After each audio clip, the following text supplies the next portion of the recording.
As was mentioned before, in whatever capacity that you're joining us this evening, indeed we extend a warm welcome. We encourage you to take your Bible out and follow along. And as we do go along, we'll encourage you to take any notes that you might study further on your own later. Those things that I have to say, I'll do the best that I can to provide you with book, chapter, and verse. This is the third year that the church at Barberton has conducted a winter study series in January and February.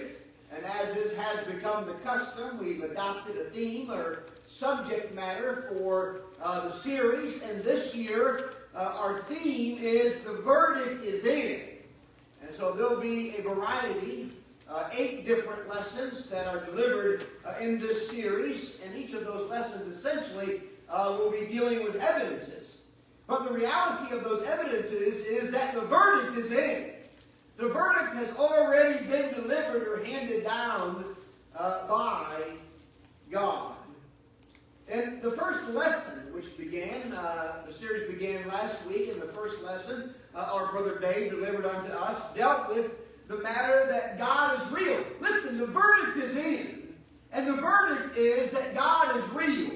Now, if God is not real, then we could have just simply left the assembly last week and never returned again. But the reality is, the truth is that God is real.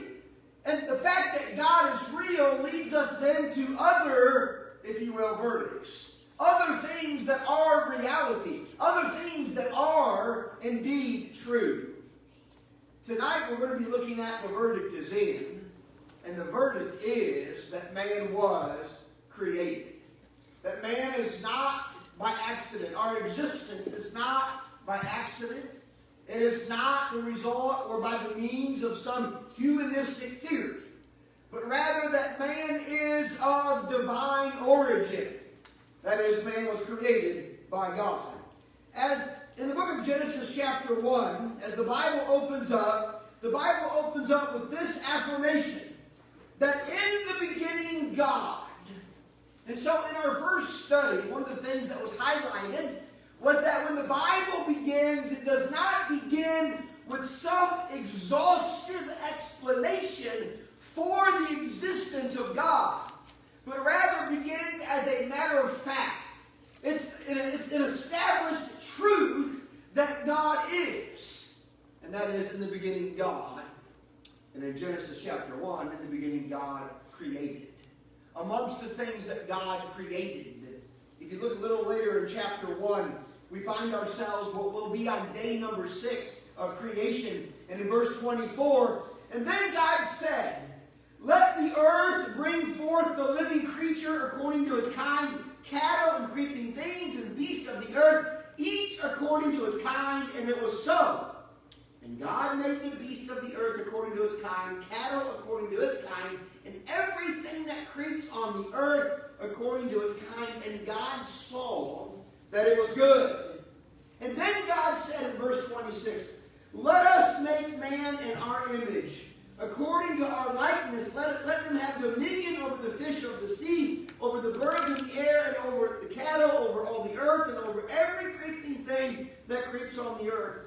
Verse 27, so God created man in his own image. In the image of God he created him, male and female he created them. A little later in the same chapter, in verse 31, then God saw everything he had made, and indeed it was very good. So the evening and the morning were the 6th day.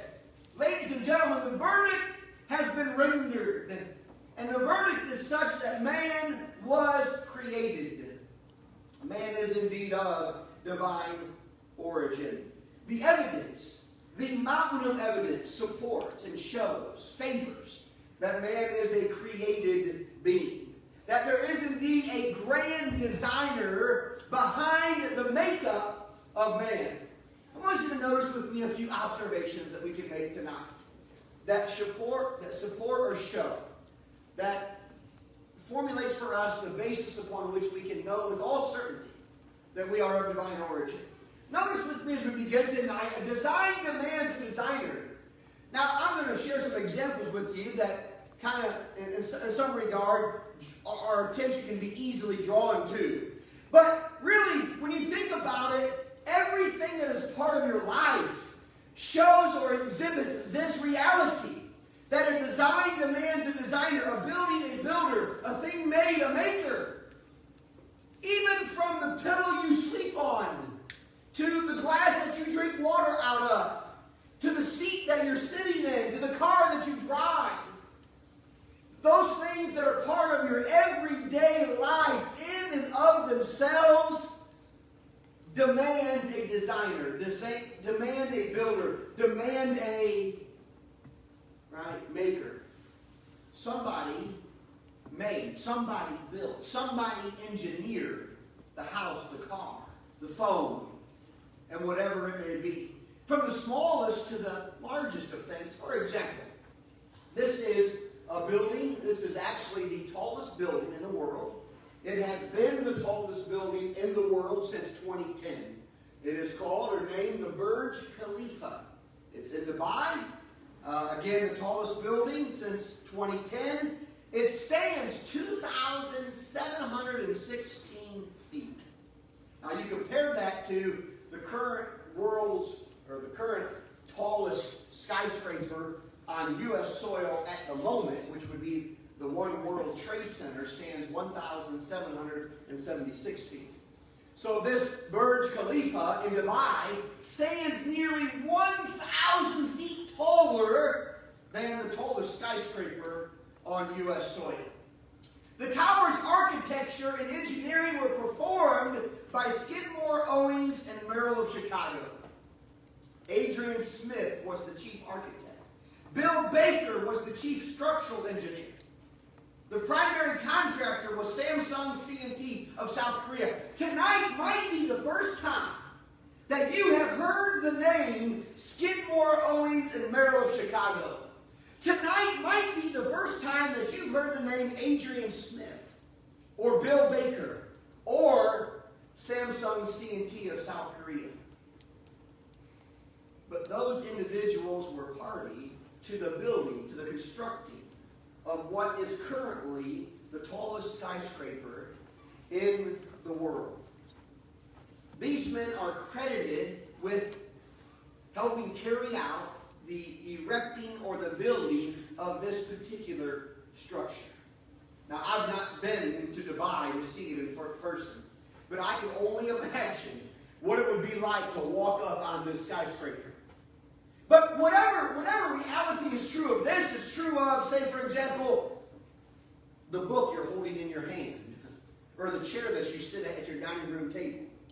I just have chosen a few examples that indeed would draw our attention, that would make the point that we want to make tonight. And the point is that this building demands a builder. Adrian Smith, the chief architect, wants his due regard. Why do you think he wants it for? Oh, because he was party to the building of it. And future jobs, future contracts are sure to be had. Bill Baker, the chief structural engineer, and so on and so forth. Consider the water system of this building. The water system supplies approximately 250,000 U.S. gallons of water a day through 62 miles of pipes. That's just the water system. Another 132 miles of piping serves as the fire emergency system. So that's in addition to, say, water that's supplied for drinking or toilets or washing hands. Or roughly 21 miles of piping supplies chilled water for the air conditioning system. I don't have time tonight to dissect all of the structure of this building, but you think about these facts that clearly demonstrate that this building didn't happen just by chance. That there is an engineer behind it, there is design behind it, there is a builder behind it. I can only imagine if you started to dive into, right, how many miles of electrical wire is there in that building, right?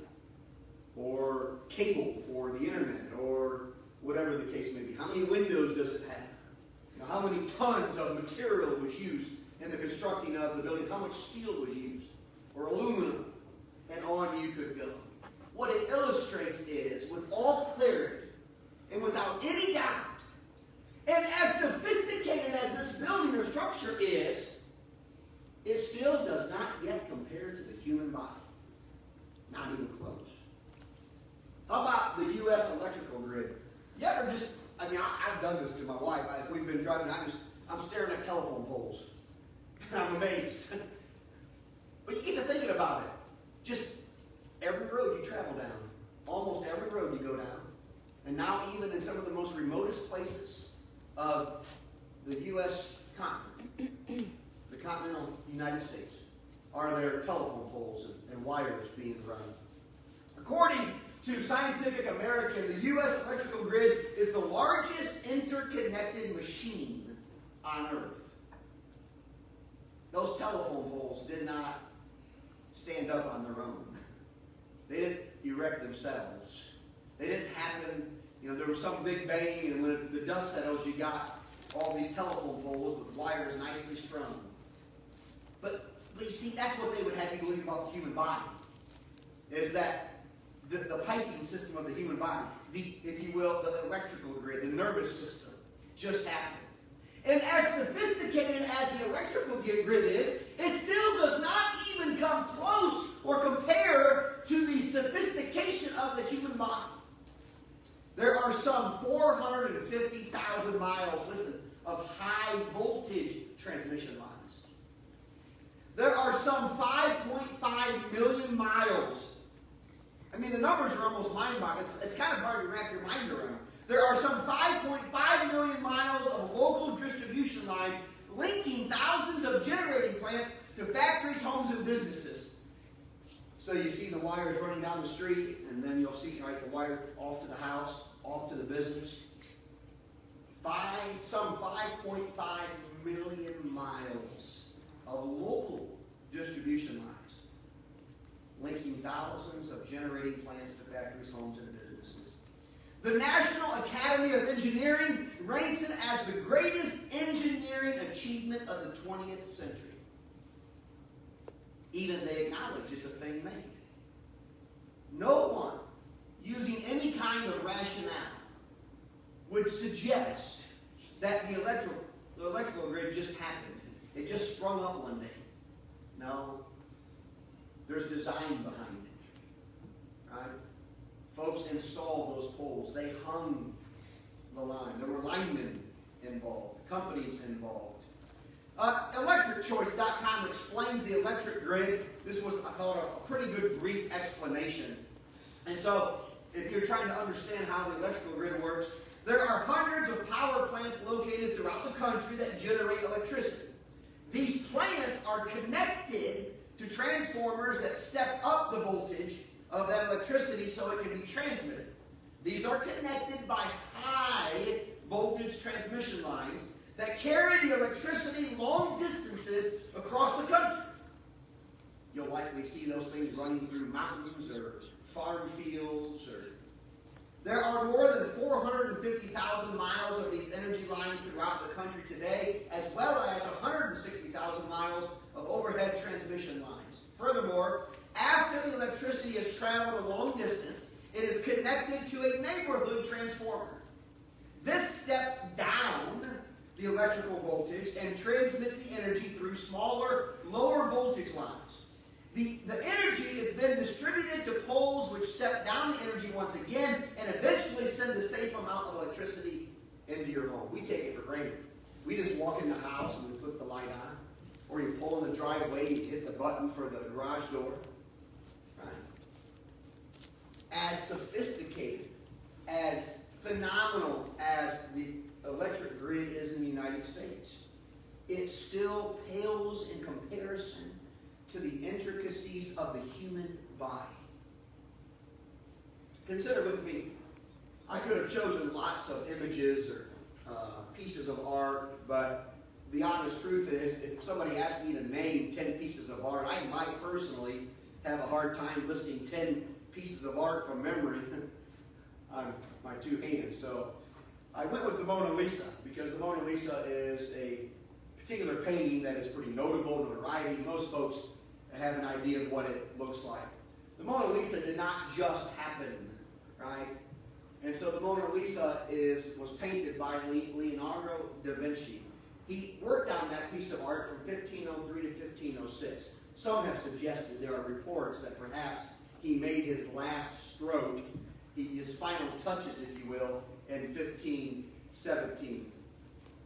When it comes to the Mona Lisa, Wikipedia noted that it has been described as the best known, the most visited, the most written about, the most sung about, the most parodied work of art in the world.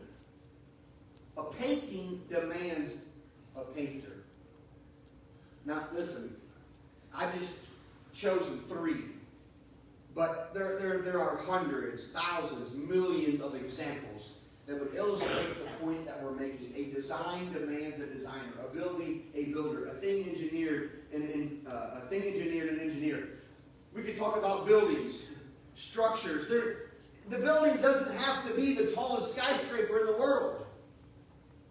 Right? There's a house right next door that's about 1,200 square feet. It's a rectangle. It's a box. Right? As simple of a design as it is, right? That structure had a builder, a maker. So buildings, structures, whatever they may be. And listen, our eye is drawn to those structures and buildings that are fascinating, right? The design of it is unique, it's different. It doesn't have to be unique and different to illustrate the point that a building demands a builder, a design a designer. But bridges. Sometimes in these types of sermons, I've used the Golden Gate Bridge. There's lots of bridges across the world that are fascinating. They didn't just span themselves. Dams, planes, trains, automobiles. The engineering, if you actually ever sat down and looked at the engineering behind planes, trains, and automobiles. I remember being a young child and sitting at the feet of preachers, and they talk about going into a junkyard and setting off dynamite. And when the dust settles, there sits a Boeing 747, or a locomotive, or a Corvette. We know that is illogical as it can get, and yet it is proposed or suggested that this present world order was by some accident, some big bang that occurred millions or billions of years ago.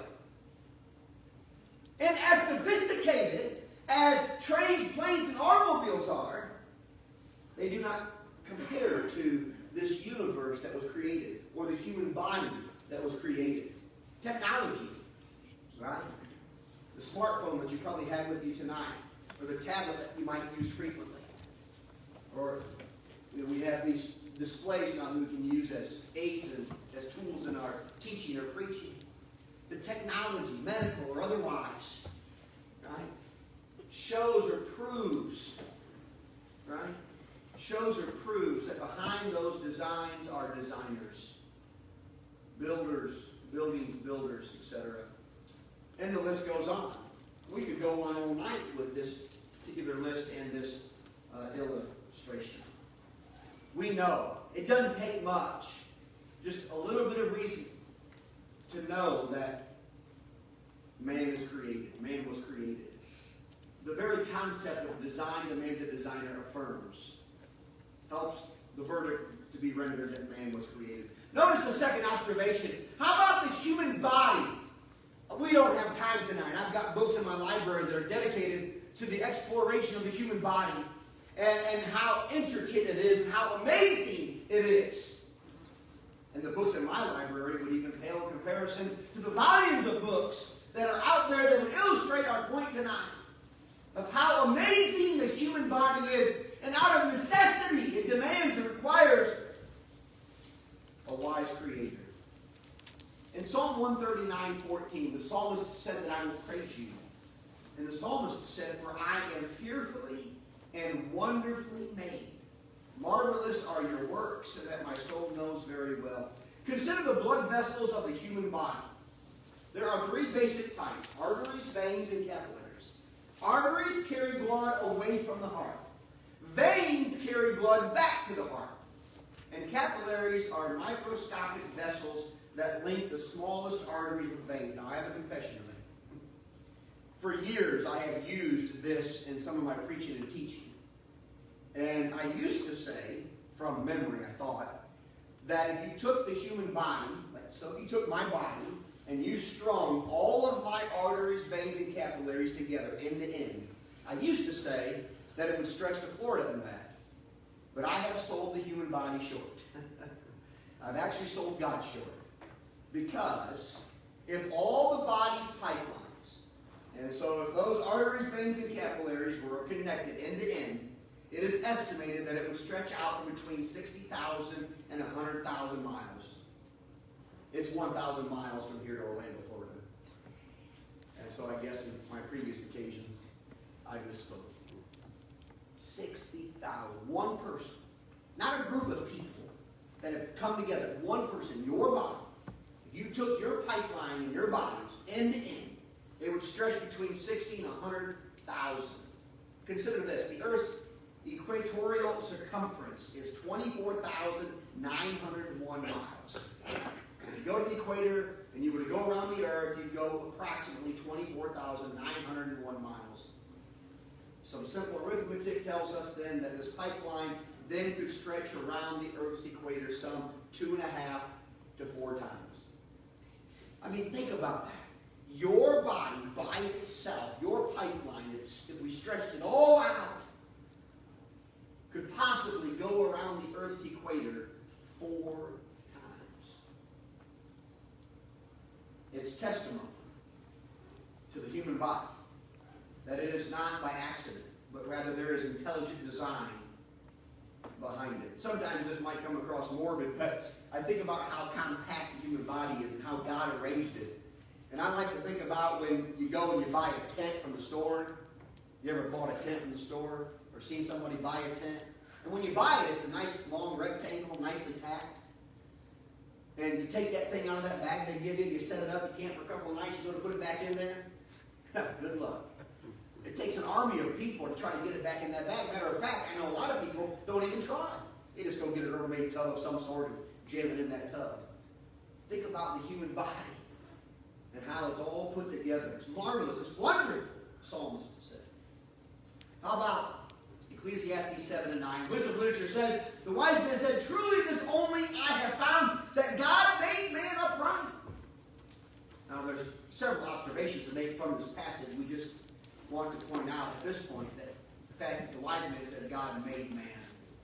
Man is of divine origin. Man does not owe his origin to some humanistic theory, but rather to an almighty creator. The human heart, amazing. The heart is an involuntary muscle that beats about 100,000 times a day. I was trying to think about how I could put this into perspective. So, if you wear a Fitbit or you got a smartwatch or your phones these days, they track your steps. And I read recently the average person takes between, say, 12 to 20,000 steps a day, just on average. And maybe if you go out and you go for a leisure walk, you do some running, you get up to 30 to 40,000 steps a day. Now think about that, right? Each step, 1, 2, 3, and you might get up to 15,000 on average per day. And that one single day, your heart's going to beat 100,000 times. And not just today. It's going to do it again tomorrow. You know, you could go out and maybe you go for a jog one day. Maybe you jog twice a week. I ran a marathon this past year, so I did a lot of running. And no doubt there were days that I probably ran 40,000 steps. Or got in 40,000 steps. But maybe the next day I only got in 10,000 steps. Because I was tired. Worn out a little bit. Had to rest. Not your heart. Right? It's going to beat 100,000 times today approximately. As long as you're, right, alive. It's going to beat again 100,000 tomorrow. Typically beats between 70 and 80 times per minute on average. During exertion or exercise, the heart will beat upwards. It can reach up to 150 to 180 times per minute. And that's to make sure your blood supply is moving and you're getting the necessary oxygen for such exertion or exercise. The heart pumps about 1,800 gallons of blood each day. At the height for our family, so 4 kids, 2 adults, there was a time when we would go to the grocery store and we'd get 4 gallons of milk at one time. 4. And so you reach in the freezer, get 4 gallons, put 4 gallons in the shopping cart. 4 gallons in a regular grocery cart can take up a lot of space. Then you leave and you go put it in the trunk of your car, and then you go home and you try to carry all 4 in at one time, right? Think about it. Your heart pumps every day somewhere around 1,800 gallons of blood every day. I've done this exercise, and I always challenge our youth because they like challenges like this. But if you were to try to clench your fist continuously for as long as you can, right? Your heart's going to do this 100,000 times. We'll have, by the end of today, your heart will have done this 100,000 times. I'm not sure if I can make it to 100 without my hands starting to cramp. I might make it to 1,000 maybe, but then I'm pushing really hard, right? It's starting to hurt, it's starting to cramp. Maybe, you get that person that just likes challenges, and they've been challenged, so they make it to about 5,000 or 10,000. Just remember, right? Your heart's going to do it 100,000. Now listen, I might get to 10,000, but I'm going to take a break. My hand's getting tired, right? Got to take a break. Let's go and switch hands. See, your heart doesn't rest. Every day that you're living, you're alive, your heart just keeps beating. It keeps pumping. It's amazing. It's amazing. The human body's testimony is evidence in and of itself of a great and grand designer. And so again, the human body is testimony of a great designer. Think about the skin. I'll mention healing again, but isn't that amazing? Right? You get some kind of cut, and your skin will heal itself. It's amazing. The skeletal system, right? The structure of your body, the bones. Amazing how all of those things are connected and work together. The muscular system, right? It was in one of the books, but one of the books I have about the human body talks about all the muscles that are required of your face to smile. It's amazing if you research that. What's involved just for you to be able to smile. And your face and the muscles that make up your face and your mouth and all that are situated such that you can actually smile. How about the digestive and circulatory system? Amazing, right? That you're going to eat food and this is going to become the source of your energy. Your body will digest it. The circulatory system. We can talk about electrical grid. We can talk about a pipeline and a building and water running through. But think about your body and the pumping of blood and how all that works and how your cells receive that energy and how your cells are restored, right? Just amazing. The nervous system along with the brain, eye, and ear, right? That we can feel. It's one of the great things I love about John when he talks about how real Jesus was. He was heard, seen, and touched. 1 John chapter 1, 1 through 4. Touch. The ability to be able to feel. Or the ability of the human body to be able to tell your brain, listen, this is hurting you, it's painful. You touch something hot, a hot stove. Right? That the ability for your body to communicate to you, say, listen, you better get your hands off there. The brain, right, which still mystifies even the most ardent of researchers. The human brain is magnificent. The eye, the ability to look here and look to the back instantly, to be able to focus. The ear, that we can hear sounds, that we can make out words. It's amazing. The respiratory, the excretory, the endocrine system. All these things that make up the human body. The reproduction components, conception, gestation, birthing process. Every one of your children is important. But when you experience for the first time that first child that you conceive and bring into this world, I remember when I was born, one of the first things I thought is, how can anybody deny that there is a God? Amazing that a woman could carry in her womb typically 39 to 40 weeks or thereabouts. And then to give birth, and how all of that works. It's marvelous. It's amazing. It's evidence of a great designer. The healing process. Sleep. Sleep, much like the brain, still mystifies even the most ardent of researchers. We know that we need it. And how about the ability to reason? That God gave us the ability to reason, to be able to make sense of things. Let me give you one more observation. This will conclude our lesson. The Bible affirms that man was created. In Genesis chapter 1 and verse 1, in the beginning God created the heavens and the earth. It's interesting that we've noted that how God does not begin in his revealed word in a defense of his own being, but rather just affirms that he is. But what happens, interestingly enough, is that as the Bible goes along, we see evidence given. We learn about the character of God. If you don't know who God is, then pick up his word. You'll learn about God. The character, the person of God. Right? His attributes are revealed in this good book, are seen both in the book and in regards to external evidence, the evidence that exists outside of his word in relation to his creation. It says, then God said in Genesis 1:26, let us make man in our image, according to our likeness. So God created man in his own image. In the image of God, he created him, male and female. He created them.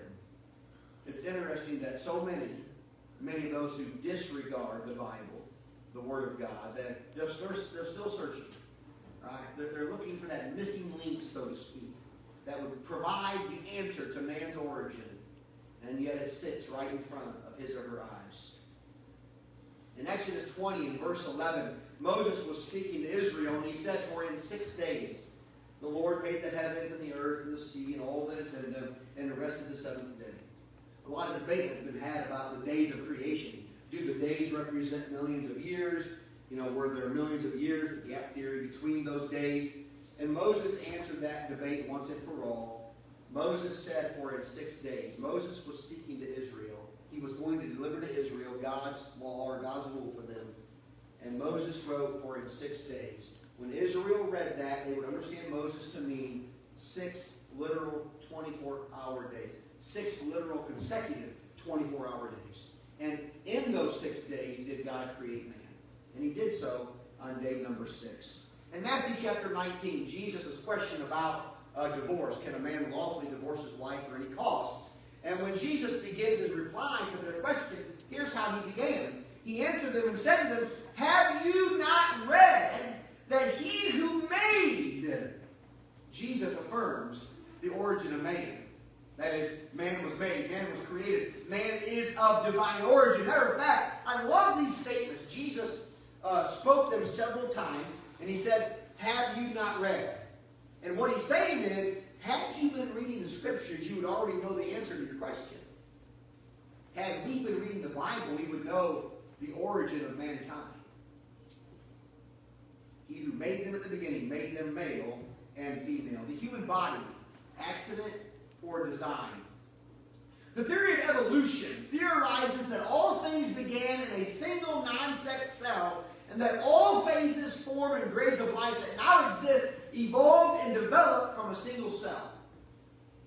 Now, evolutionists claim that the original cell was a non-sex cell, and upon millions of years, it accidentally divided itself and became a dual cell, male and female. But here's the dilemma. Even for the evolutionists, or those that purport the Big Bang Theory, or any other humanistic theory, if this is true, if evolution is true, then where did that single non-sex cell come from? Right? They're affirming that that single non-sex cell is a living organism. It has or possesses the qualities of life. Where did it come from? What produced it? How did it come into existence? Or take for the Big Bang Theory, right? You got some meteors or rocks or asteroids, whatever it is that collided. Where did they come from? They had to come from somewhere. From whence did they come? You see, the human body is not by accident. It is by design. As sophisticated as there are of things we have, from building structures to technology to cars to whatever. Those things don't even begin to compare to the sophistication that lies within the Hebrew Bible. In Psalm 8 and verse 3, the psalmist said, "When I consider your heavens, the work of your fingers, the moon and the stars, which you have ordained, what is man that you are mindful of him, and the son of man that you visit him? For you have made him a little lower than the angels, and you have crowned him with glory and honor. You have made him to have dominion over the works of your hands. You have put all things under his feet." That was evident in creation, in Genesis chapter 1. That not only did God create or make man, but he gave him dominion over his creation. The Bible reveals the Bible is a unique book in many ways. But among them is that the Bible is the only book that reveals from whence we came. That is, we're of divine origin. Any other book that reports on or tells you about our divine origin only received that information from God's revealed origin. The Bible is the only book that reveals from whence we came, God. The Bible is also the only book that reveals why we are here. The question of the purpose and meaning of life really in so many ways is connected to our origin, right? And so for thousands of years, just like man questioning man's origin, they also questioned the purpose and meaning of life. But life is given meaning and purpose when we come to the realization that we are of divine origin, that we are created, that there is an almighty creator, that God is our creator. And so why are we here? The preacher said in Ecclesiastes 12:13, to fear God and keep his commandments, for this is man's all. When Paul was in Athens in the first century, in Acts 17:27, he said we're to seek God. That's the true purpose and meaning of life. To fear God, keep his commandments, to obey God, to seek him out in our lives, to bring glory and honor to his name, to recognize and identify him as our creator, and to give him the due regard as such. And finally, the Bible reveals where we're headed. Now, Christians would be quick to say heaven, and we have that hope as the obedient, as God's children. But where are we headed? We're headed to judgment. Hebrews 9:27 says it's appointed unto man once to die, but after this, the judgment. In 2 Corinthians 5 and verse 10, Paul said we all will appear before the judgment seat of Christ. In Revelation 20:12, John paints for us the judgment seat, the great white throne of which all will stand before. John said in Revelation 12 and verse 20 verse 12, that both the small and great, servant, king, rich, poor, no matter who you are, from whence you came, no matter your social status or lot in life, we all one day will stand before the judgment seat. The Bible helps to bring our lives into focus. The Bible helps us to realize our purpose and meaning in this life. The Bible tells us from whence we came.